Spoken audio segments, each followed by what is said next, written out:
Hindi na nga mapigilan ni Lin Wangqiu na tumulo ang kanyang mga luha na kanyang sinaad sa ating bida na siya naman talaga ang pumatay sa mga halimaw, at ngayon sinasamantala ng ibang tao ang kanyang pagsusumikap habang sinisiraan ang kanyang mga nagawa. Ngunit nakangiti lang naman na tumugon si Subay kay Lin Wangqiu na ang tangi lang raw magagawa ng mga mahihina ay gumawa ng mga rason, pero para sa kanya ang totoong rason ay kung sino ang malakas. At dahan-dahan na nga na naglakad itong ating bida sa harapan ng mga mayabang na lalaki, sabay nagsalita siya sa lahat ng mga tao na gusto raw niyang kunin ang mga supply, sino raw ba ang papayag at kung sino ang hindi papayag ay maaari lang silang magsalita. Sa sinabi ni Subay ay mas lalong nagalit sa kanya ang mga kalalakihan na kanila siyang sinigawan na sila raw ay hindi papayag, sa tingin raw ba niya ay makakaya niya silang lahat kahit siya lang mag-isa. Dagdag pa nitong mga mayayabang na kalalakihan na dapat raw ay maging matalino ang ating bida sa kanyang mga desisyon, kung hindi ay maglalaho na lang siya dito na parang bula, kapag sila raw lahat dito ay magagalit ay talagang hindi magugustuhan ng ating bida ang mga susunod na mga mangyari. Sa kabila ng maraming mga sinasabi ng mga kalalakihan ay natatawa lang itong si Subay, sambit pa niya sa kanilang lahat na kung tapos na raw ba sila sa kanilang pagsasalita ay maaari na silang mamatay. Kasabay nito ay makikita sa likod ni Subay na kanyang ipinalabas ang bago niyang alagad na ang mutant zombie, sinabi pa niya sa lahat na kapag mamamatay na raw silang lahat ngayon ay ang lahat ng mga supply na nandito ay mapupunta sa kanyang mga kamay.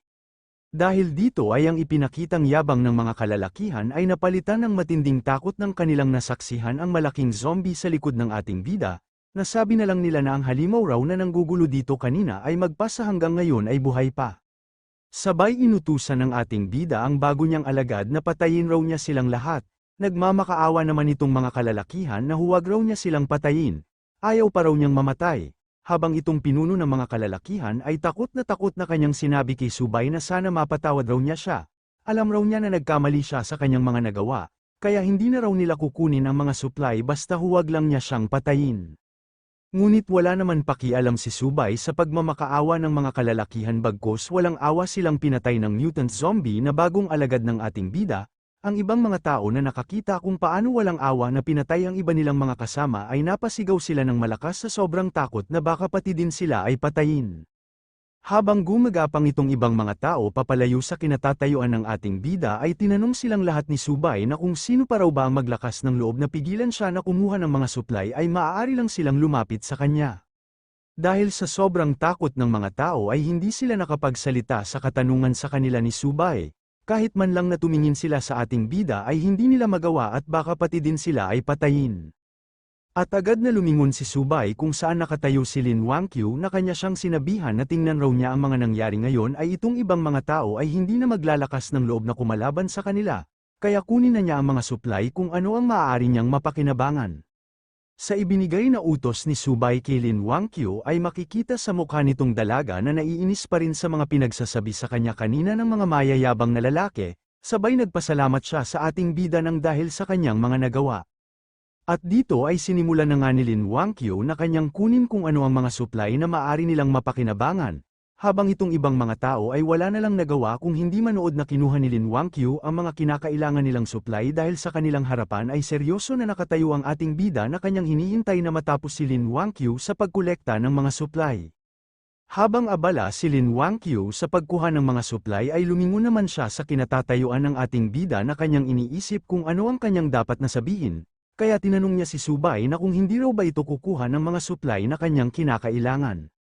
Sa katanungan ni Lin Wangqiu ay nakangiti na tumugon sa kanya si Subay na bilang kabayaran raw sa pagligtas niya sa buhay ni Lin Wangqiu ay dapat siya na ang magkarga sa mga supply na kanyang mga kinakailangan, maliban na lang kung ayaw niyang dalhin ang mga supply na para sa kanya. Sa isip-isip naman itong ating bida habang mayroong masamang tingin kay Lin Wangqiu na sa ganito raw na paraan ay kanyang malalaman kung nagpapanggap ba itong babae na ito na walang mga naalala. Pero masaya lang naman na pinasangayunan ni Lin Wangqiu ang kondisyon sa kanya ng ating bida na siya na ang magkarga sa mga supply na para kay Mr. Subay. Dahil sa ipinakitang ugali ni Lin Wangqiu sa ating bida ay nagtataka itong si Subay na hindi maalis ang kanyang tingin sa dalaga habang kanya siyang pinapanood na masaya na kumuha ng mga supply. Kaya naisip na lang nitong si Subay na kung nagkataon lang raw ba na magkamukha ang babae na ito at ang kanyang traidor na disciple. Matapos kunin ni Lin Wangqiu kung ano ang kanilang mga kinakailangan ay makikita ang kanyang dalang bag na punong-puno ito ng mga supply na maaari nilang pansamantalang pagkain. Sabay kanyang tinanong ang ating bida na kung ano na raw ba ang kanyang plano ngayon, mananatili na lang ba sila dito para kanilang hintayin na dumating ang mga rescue. Ngunit nagulat si Lin Wangqiu dahil bigla na lang tumalikod itong si Subay na naglakad papalayo upang makaalis na sa lugar.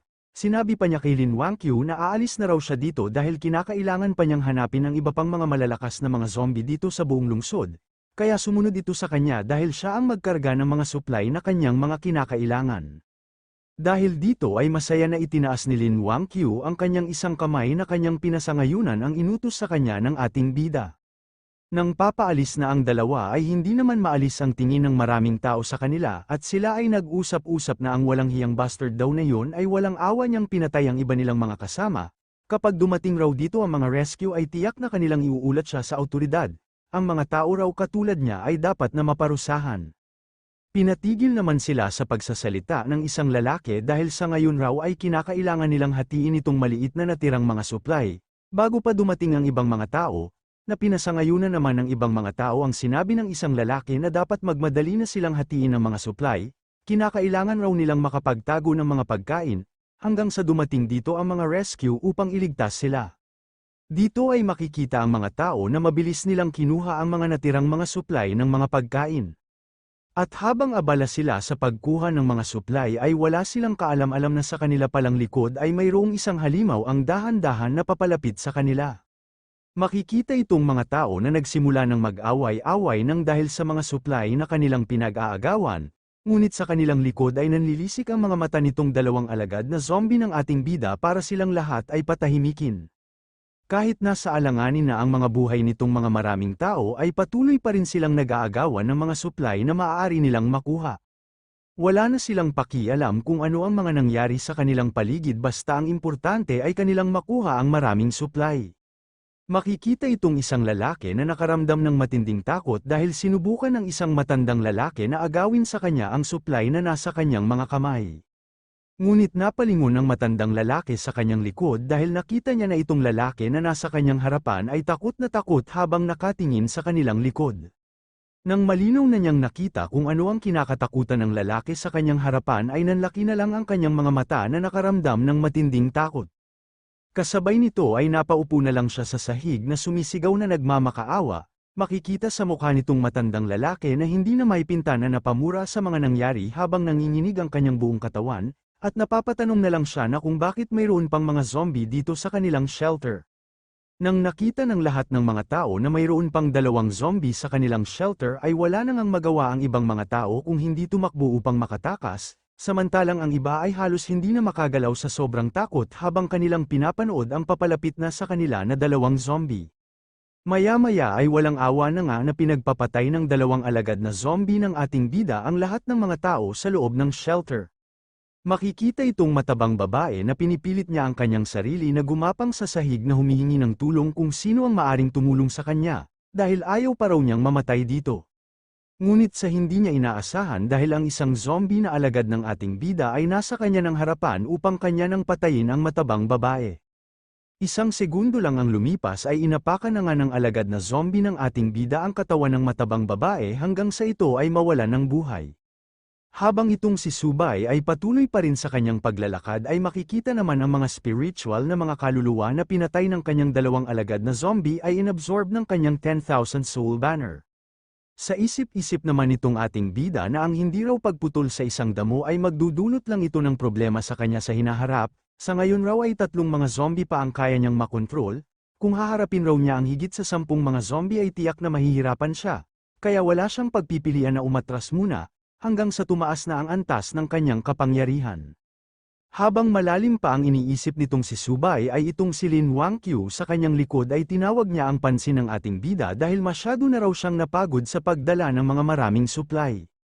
At hingal na hingal itong dalaga na kanyang sinabi sa ating bida na kung maaari raw ba na hintayin niya siya, maaari raw ba na magpahinga muna silang dalawa. Dahil sa ingay nitong si Lin Wangqiu ay nainis sa kanya itong si Subay, na kanyang sinaad kay Lin Wangqiu na masyado pa raw siyang busy.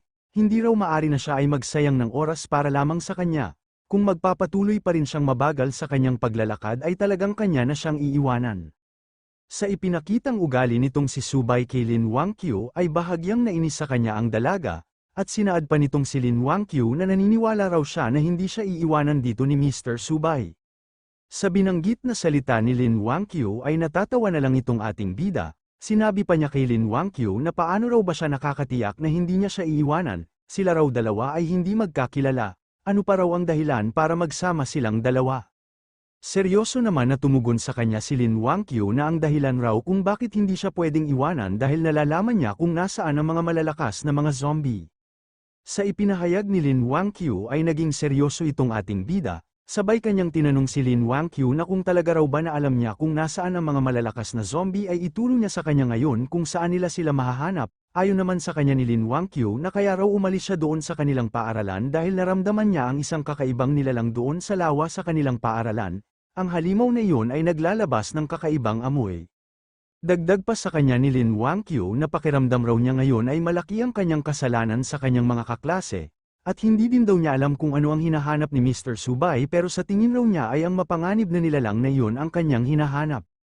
Naging seryoso naman itong ating bida na kanyang iniisip na ang tinutukoy raw ba nitong si Lin Wangqiu ay isang malakas na mutant beast. Kung ganoon raw ang sitwasyon ay kinakailangan niyang pumunta sa lugar na iyon upang kanyang imbestigahan. Dito ay nagpatuloy na nga na naglakad itong ating bida, nakangiti pa niyang sinaad kay Lin Wangqiu na sa tingin raw niya ay mayroon siyang pakinabang, kaya pangunahan niya ang kanilang daanan para pumunta doon, samantalang itong si Lin Wangqiu ay inis na inis pa rin sa ating bida dahil wala man lang itong pakialam kung gaano na siya nahihirapan sa kanyang mabigat na dinadala na mga supply. Habang patuloy na naglakad itong si Subay ay tinanong naman siya nitong si Lin Wangqiu sa kanyang likod na kung siya raw ang manguna sa paglalakad ay dapat sumunod lang ito sa kanya.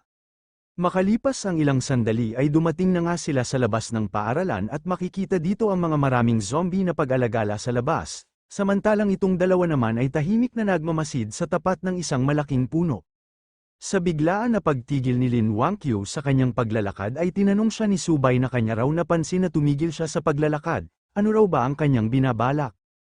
Ngunit pinatahimik lang naman siya nitong si Lin Wangqiu dahil baka marinig raw ang kanyang boses ng maraming mga zombie, ang karamihan raw na tao sa kanilang harapan ay naging mga zombie at kung sakaling maakit nila ang kanilang pansin ay malalagay sila sa malaking panganib. Ngunit nagulat si Lin Wangqiu dahil biglang naglakad itong ating bida para kanya nang harapin ang mga zombie. Tugon pa niya kay Lin Wangqiu na kapag palagi raw silang ganito ay masasayang lang ang kanyang oras. Sabay ipinalabas ni Subay ang tatlo niyang alagad na mga zombie na kanya silang inutusan na kanila raw ubusin ang mga zombie na nakaharang sa kanyang daanan. Sa hindi inaasahang kilos nitong si Subay ay nagtataka na nagtanong sa kanya itong si Lin Wangqiu na kung talaga raw ba naayos lang ang ganitong walang ingat na pagkilos. Sa isip-isip naman itong ating bida na kung ano raw ba ang nangyari sa mundong ito bakit kahit saan sulok ay maraming mga tao na naging mga zombie. Ngunit nagulat silang dalawa dahil mayroon silang naririnig na malakas na ingay sa kanilang likod, kaya nasabi na lang nila na parang mayroon raw ibang tao doon sa lugar kung saan naririnig nila ang ingay. Ang dahilan pala sa ingay na kanilang naririnig ay itong tatlong lalaki na pinapalibutan ng mga maraming zombie. Kanilang hinahanda ang kanilang sarili para kanilang labanan ng zombie na lalapit sa kanila. Makikita itong isang lalaki na masyadong natakot nang nakita niya ang isang zombie na sobrang lapit na sa kanya. Dito ay mabilis na tumakbo ang zombie upang kanya nang patayin itong lalaki na mayroong hawak na palakol, at sa kabutihan na palad ay nagawa niyang matamaan ang kanyang hawak-hawak na palakol ng kanya itong hinagi sa zombie dahilan upang bahagyang lumayo ang distansya ng zombie. Pero sa hindi niya inaasahan dahil wala man lang epekto ang paghagis ng lalaki ng palakol sa zombie, bagkus tumalon lang ito ng mataas upang kanya silang atakehin.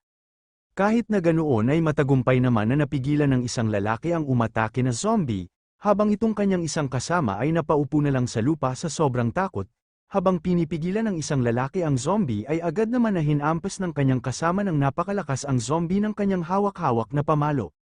Matapos nilang pabagsakin ng isang zombie ay inutusan ng lalaki na nasa gitna ang kanyang dalawang kasama na agad raw silang bumalik sa kanilang mga pwesto, kinakailangan raw nilang gawin ito dahil napapalibutan na sila ng mga zombie. Nang malinaw nang nakita ni Lin Wangqiu kung sino ang mga tao na pinapalibutan ng mga zombie ay agad naman niya itong nakilala, pero ang kanyang pinagtataka ay bakit nandito sila sa ganitong lugar. Sa sinabi ni Lin Wangqiu ay nagtataka itong ating bida na kanyang tinanong ang dalaga na kung kilala raw ba niya ang mga tao na pinapalibutan ng mga zombie, tugon naman sa kanya ni Lin Wangqiu na sila raw ay kanyang mga kaklase sa kanilang paaralan. At dito ay seryoso na nagsaad itong si Subay kay Lin Wangqiu na kung iniisip raw ba niya na kanyang ililigtas ang kanyang mga kaklase. At biglang hinawakan ni Lin Wangqiu ang kamay ng ating bida, sinabi pa ni Lin Wangqiu sa kanya na kinakailangan na raw nilang dalawa na umalis dito habang nakatuon pa ang mga halimaw sa tatlo niyang mga kaklase, ito na ang tamang pagkakataon nilang dalawa para makaalis, dahil kapag nakita raw sila dito ng mga halimaw ay hindi na sila makakaalis. Sa hindi inaasahan na kilos nitong dalaga ay seryoso na nagtanong sa kanya itong si Subay na kung hindi raw ba niya ililigtas ang tatlo, di ba sila ang kanyang mga kaklase. Ayon naman sa kanya ni Lin Wangqiu na kung mayroon sana siyang maitutulong sa kanila ay sana kanina pa niya ginawa, ngunit hindi raw niya kayang ilagay sa panganib ang buhay ni Mr. Subay para lang sa kanyang mga kaklase. Dahil sa mga binanggit na mga salita ni Lin Wangqiu ay napangiti na lang itong ating bida, dahil kung siya raw ang traidor niya na disciple ay hindi sana niya sasabihin ang ganoon na mga salita, sa nakita raw niya ngayon ay isa lang siyang ordinaryong babae. Nang papaalis na ang dalawa ay nakita naman ng mga kaklase ni Lin Wangqiu ang dalaga, kaya sinisigaw ng tatlo kay Lin Wangqiu na pumunta raw siya kung nasaan sila. Hindi raw sila magtatagal sa ganito karaming mga zombie, pakiusap pumunta sila dito para tulungan sila. Pero makikita lang itong si Lin Wangqiu na kanyang pinipilit ang kanyang sarili na hindi pansinin ang mga sinisigaw ng kanyang mga kaklase. At seryosong nagsalita si Lin Wangqiu na ang kanya raw kaklase na si Li Mingshan ay gusto ba niya na sila ay palapitin doon upang isama sa kanilang libingan.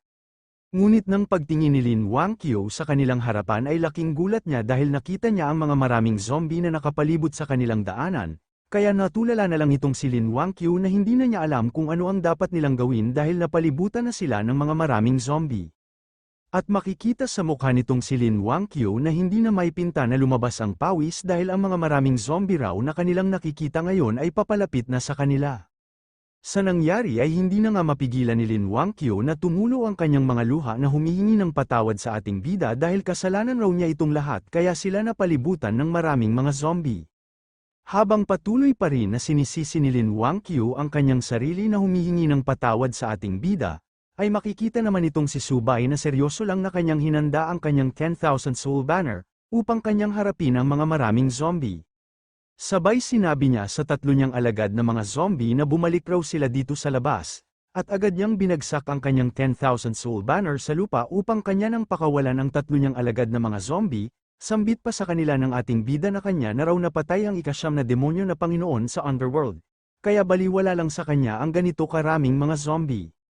Ang mga nilalang raw na ito na nasa kanyang harapan ay mga mababang antas lang na mga undead na pag-alagala sa lugar. Kung hahayaan raw niya na matalo siya ng mga ito ay mababaliwala ang kanyang mga nagawa noong kanyang nakaraang buhay bilang isang emperor, at dapat ang mga halimaw na ito ay magiging karapat-dapat na kanyang maging kalaban dito sa bago niyang buhay at sa bago niyang mundo. At inutusan na nga ng ating bida ang kanyang mga alagad na kanila nang atakihin ang mga zombie na nakaharang sa kanilang daanan, na agad naman pinasangayunan nitong tatlong mga zombie ang binigay na utos sa kanila ng kanilang master. Dahil dito ay makikita ang tatlong mga alagad ng ating bida na sila ay pinagfiestahan ng hindi mabilang na mga zombie, pero kahit na ganoon ay walang tigil pa rin nilang pinagpapatay ang mga zombie na kanilang mahawakan.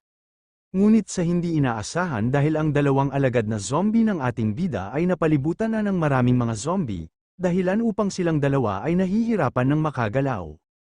Sa hindi inaasahan na nangyari dahil itong dalawang alagad na zombie ng ating bida ay tuluyan na nga na nahuli ng mga zombie, kahit masyado na silang nahihirapan ay nagawa pa rin nilang mapatay ang ibang mga zombie na nakakapit sa kanila. Ngunit nagbigay ng alerto ang system sa host na ang kanya raw kasalukuyan na kinokontrol na zombie ay nabawasan ng dalawa. Sa nalaman ng ating bida ay lumabas na lang ang pawis sa kanyang mukha na masyadong nainis sa kanilang kasalukuyan na sitwasyon sa kamay ng hindi mabilang na mga zombie.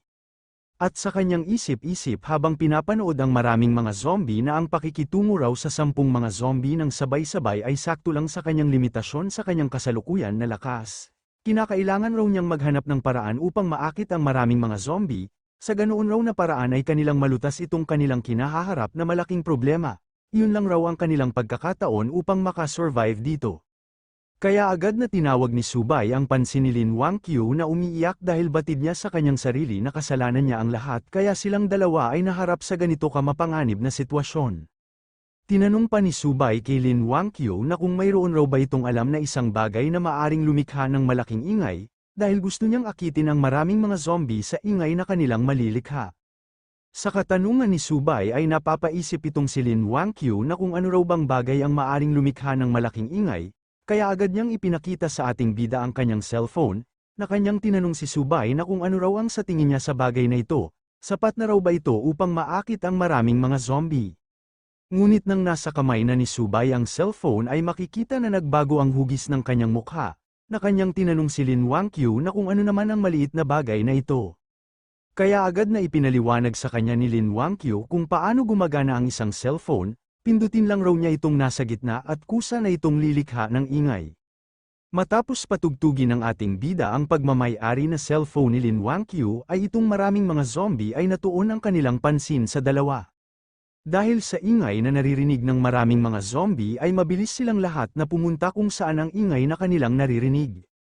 Dahil dito ay nawala ang atensyon ng maraming zombie na pumapalibot sa mutant zombie na alagad ng ating bida dahil agad silang lumingon kung saan ang ingay ng cellphone na hawak-hawak ni Subay. Maging itong si Lin Wangqiu ay hindi din makapaniwala sa ipinakitang kilos nitong ating bida, pero sa isip-isip naman itong si Subay na kakaiba raw itong magic weapon na kanyang hawak-hawak, dahil nagpapalabas ito ng magandang awitin na hindi pa niya naririnig sa kanyang buong buhay.